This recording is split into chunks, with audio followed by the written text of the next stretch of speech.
Desain pembelajaran jarak jauh. Kita akan mulai dengan rencana pembelajaran jarak jauh. Apakah RPP yang dibuat oleh guru pada pembelajaran jarak jauh ini adalah RPP penyederhanaan atau orang mengenalnya RPP 1 lembar atau RPP bentuk lama? Sebenarnya tidak ada ketentuan yang pasti bentuk RPP yang seperti apa. Namun pemerintah sudah memberikan kelonggaran pada guru untuk mengizinkan guru membuat RPP penyederhanaan atau yang dikenal dengan RPP 1 lembar.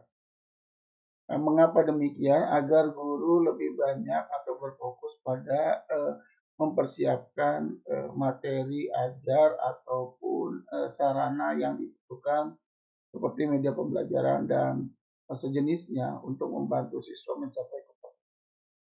Setelah itu juga ada analisis materi ajar disesuaikan dengan KD yang ingin dicapai. Lalu KBM-nya juga KBM dengan ciri khas kegiatan jarak atau daring. Penilaiannya pun begitu, biasanya dengan Google Form atau aplikasi lain ya, yang memang yang bisa dilakukan melalui kegiatan jarak. Nah, guru juga bisa melengkapinya dengan media pembelajaran online. Oke, kita akan masuk kepada RPP jarak jauh penyederhanaan. Di dalam RPP ini hanya ada 3 poin. Poin pertama itu tujuan, poin kedua langkah-langkah KBM jarak jauh, dan poin ketiga adalah asesmen atau penilaian. Nah, lalu apakah guru perlu melampirkan materi dan instrumen? Itu diserahkan kepada guru masing-masing. Jadi boleh melampirkan, boleh tidak. Apakah kita mampu mengetahui RPP yang kita buat itu sudah benar atau belum?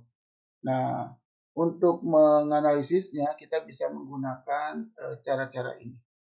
Yang pertama adalah tujuan yang kita buat.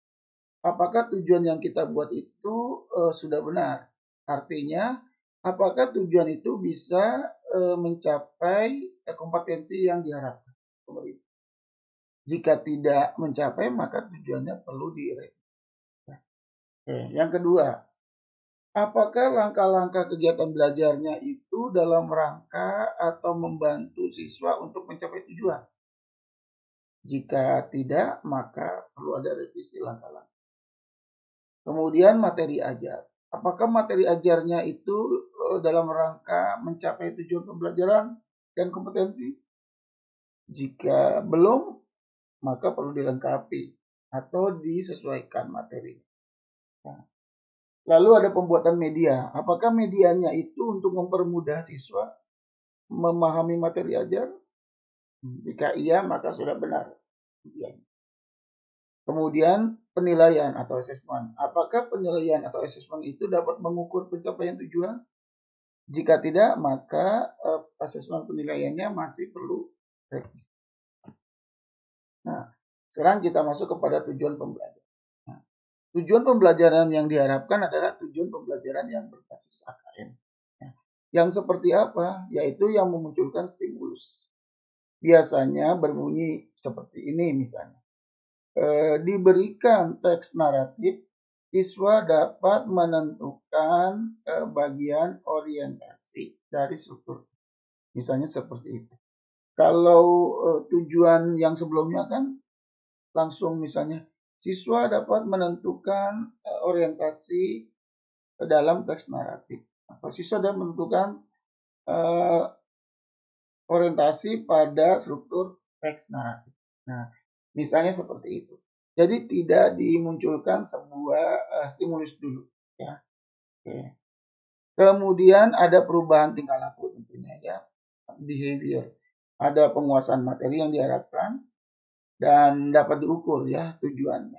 Jadi di dalam tujuan itu muncul itu behavior, tingkah laku, muncul juga materi yang ingin dicapai dan dapat diukur. Ada kita punya degree ya. Dan kegiatannya tentu akan mencapai tujuannya adalah secara online.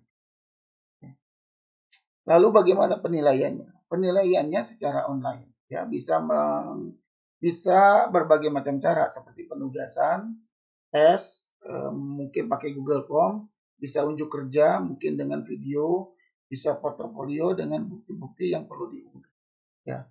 Semuanya harus terintegrasi pada literasi dan numerasi.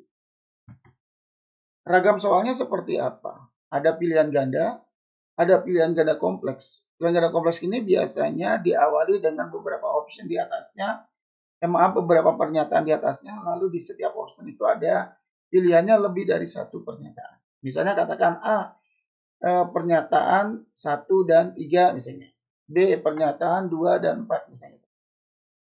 Lalu berikutnya menjodohkan, kemudian isian singkat. Isian singkat ini sama seperti melengkapi.